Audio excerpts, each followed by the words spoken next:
राज्यसभा सांसद ब्रजलाल जी हमारे साथ मौजूद हैं। ये बताइए, ये त्योहारों पर एक विवाद क्यों शुरू हो गया? आपने देखा अभी आई लव मोहम्मद, पहली बात तो इस पर यूपी में आज अलर्ट जारी किया गया, आई लव महादेव। फिर ये हो गया कि ये जो अब गरबा होगी, इसमें गैर हिंदुओं का प्रवेश नहीं है। कौन है जो सांप्रदायिक सौहार्द को बिगाड़ने की कोशिश कर रहा है? ऐसा है, गरबा में तमाम जगह ऐसा हुआ है जहां अल्पसंख्यक लड़के कलावा बांध करके अपनी आइडेंटिटी छिपा करके वहां छेड़छाड़ करने की शिकायतें पाले भी रही हैं। तो ये गरबा में जो कहा गया कि इसमें केवल जिसका त्यौहार है वो शामिल होगा, तो इससे मैं पूरी तरह सहमत हूँ। दूसरा, आज अपोजिशन पार्टीज़ के पास कोई मुद्दा नहीं बचा है। I love Mohammed, I love Mahadev, अरे सब प्यार करते हैं, हम भी करते हैं, लेकिन ये जो सड़क पर आकर के अभी जो गुजरात में माहौल बिगाड़ने का प्रयास किया गया, यहाँ के किया जा रहा है, ये माहौल बिगड़ने नहीं दिया जाएगा। क्योंकि ये जो कांग्रेस पार्टी है, समाजवादी पार्टी है, ये करा रही है क्या आई लव मोहम्मद? किसके पीछे कहीं ना कहीं विरोधी पार्टियां जरूर है। सपा है इसके पीछे, आप मतलब कह सकते हैं? मैं इन्हें नहीं कहूँगा, लेकिन ऐसे लोग जरूर हैं जिससे प्रदेश का माहौल बिगड़े। लेकिन याद रख लें कि यहाँ योगी आदित्यनाथ की सरकार है और भारत में नरेंद्र मोदी जी की सरकार है। इसको नहीं होने दिया जाएगा और फिर इनके चेहरे बेनकाब होंगे। याद है 2019 में जब नागरिकता संरक्षण अधिनियम आया, संशोधन अधिनियम, ये लखनऊ में क्या हुआ था?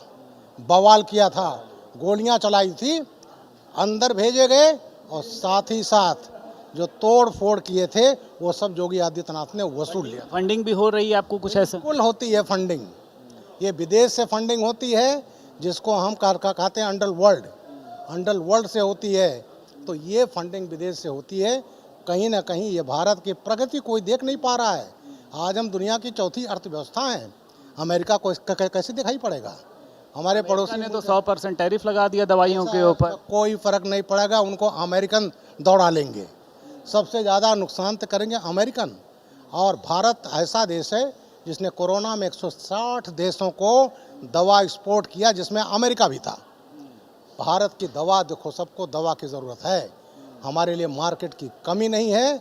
और ट्रंप जो कर रहे हैं वो उल्टा इनके ऊपर ऐसा बूम रैंक करेगा कि वो खुद पछताएंगे। विपक्ष ये भी कह रहा है कि आप लोग गंगा जमनी तहजीब की बात करते हैं, जो सनातन के कार्यक्रम, हिंदुओं के जोड़े कार्यक्रम है, उसमें मुसलमानों को आप लोग बाहर करने की बात कर रहे हैं कि जैसा आपने कहा कलावा बांध के या अन्य चीज़ों के माध्यम से। तो अगर मुसलमान कार्यक्रम में आते हैं तो इसमें दिक्कत क्या है? इसमें नहीं आते हैं, तमाम कार्यक्रम में आते हैं। लेकिन अब आप लोग ने तो कह दिया ना, नवरात्रि में नहीं आएंगे। कई संगठनों ने ये कहा है कि ऐसा है, गंगा जमुनी की तहजीब के नाम पर बेवकूफ़ बनाया गया है हिंदुओं को। केवल गंगा जमुनी तहजीब हमारे लिए है, मैं जानता हूँ, हमारे लोग जाते हैं, हम जाते हैं, अब भी जाते हैं, तमाम जगह त्यौहार में आते हैं लोग। तो ऐसा है, लेकिन गंगा जमुनी तहजीब है, लेकिन गंगा जमुनी तहजीब सबके लिए होना। त्यौहार क्या निशाने पर हैं, आपको ऐसा लगता है? नहीं, हिंदू त्यौहार निशाने पर तो पाले भी रहे हैं, कुछ ना कुछ बवाल, चाहे दुर्गा पूजा हो, चाहे ये हो। तो ये ऐसा देश है बहुसंख्यक, यहाँ हिंदू समाज। यात्रा भी तो निशाने पर रही है, मुख्यमंत्री ने कहा है। बिल्कुल रही है, और मैं तो एटीएस चीफ रहा हूँ, आतंकवादियों के निशाने पर रही है और हमेशा ये रहता है। और इतना बड़ा होता है, हमेशा कांवड़ को हमें इतनी व्यवस्था करनी पड़ती है कि हमेशा रहा, कोई बवाल कर दो, कोई बड़ी घटना हो जाए तो पूरे देश में दंगा हो जाए। आजम खां बाहर आए, अखिलेश यादव हालांकि 8 तारीख को मिलने जा रहे हैं, कह रहे हैं मैं अखिलेश यादव से बहुत प्रेम करता हूँ। पहले तो वो कहते थे अखिलेश यादव मुझसे मिलने नहीं आते हैं, अब ये एकाएक क्या हो गया? कैसे हृदय परिवर्तन हो गया?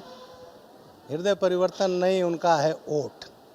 और अखिलेश यादव कह रहे हैं कि आजम खां को गलत फंसाया गया था। हम आए, मेरी सरकार आई कि हम सारे झूठे मुकदमे हटा दें। बिल्कुल झूठे मुकदमे, इन्होंने आतंकवादियों को वापस लिया था। मैं अखिलेश यादव से पूछता हूं, जब 2013 में आप आए थे तो आपने 14 मुकदमे आतंकवादियों की चार्जशीट वापस किए थे। यही यहाँ रामपुर के आजम खान हैं, वहाँ 31/1 जनवरी 2008 की रात में हमला हुआ था। सीआरपी ग्रुप सेंटर में 7 सीआरपी जवान मारे गए थे। लश्कर ए तोयबा का हमला था, मैं उस समय एडीजी लॉ एंड ऑर्डर था, मैंने उसमें सबाउद्दीन इंडिया कमांडर था लश्कर ए तोयबा का, हाफिज सईद का, इमरान शहजाद पाकिस्तानी था, मोहम्मद फारूक पाकिस्तानी था, रामपुर का सुहेल, इन सब को गिरफ्तार किया था। और माननीय अखिलेश यादव जी आए, वो चार्जशीट वापस, पाकिस्तानियों की चार्जशीट वापस ली और आजम खां कहा करते थे, अरे नहीं साहब, ये तो कहाँ है आतंकवाद, ये तो सीआरपी वाले थे, 9 वर्ष का वो था, शाम थी, गोली चलाकर मर गए आपस में।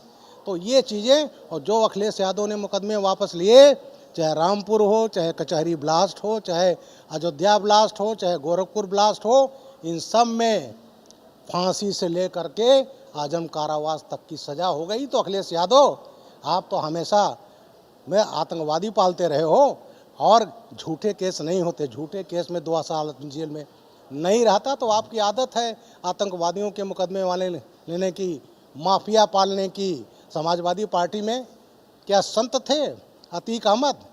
क्या विजय मिश्रा संत है, जेल में है? क्या मुख्तार अंसारी संत है?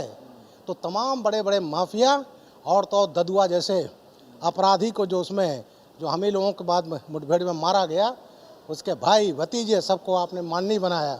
फूलन देवी जिसने हत्याएं की, 21 लोगों के उसमें हत्याएं की, उसका भी केस वापस लेकर क्यों ना लिया था, उसको 2 बार सांसद बनाया। तो अपराधी पालने का तो इतिहास है इनका। जो आतंकवादी के मुकदमे वापस लेना हो, उसको आजम खां का मुकदमा झूठा ही दिखाई पड़ेगा।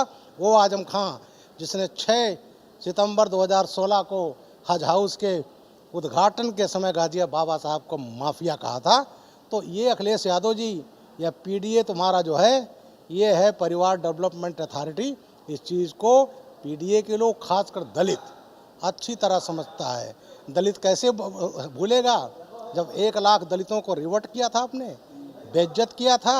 आपके पिताश्री ने आरक्षण का बिल पार्लियामेंट में फड़वाया था।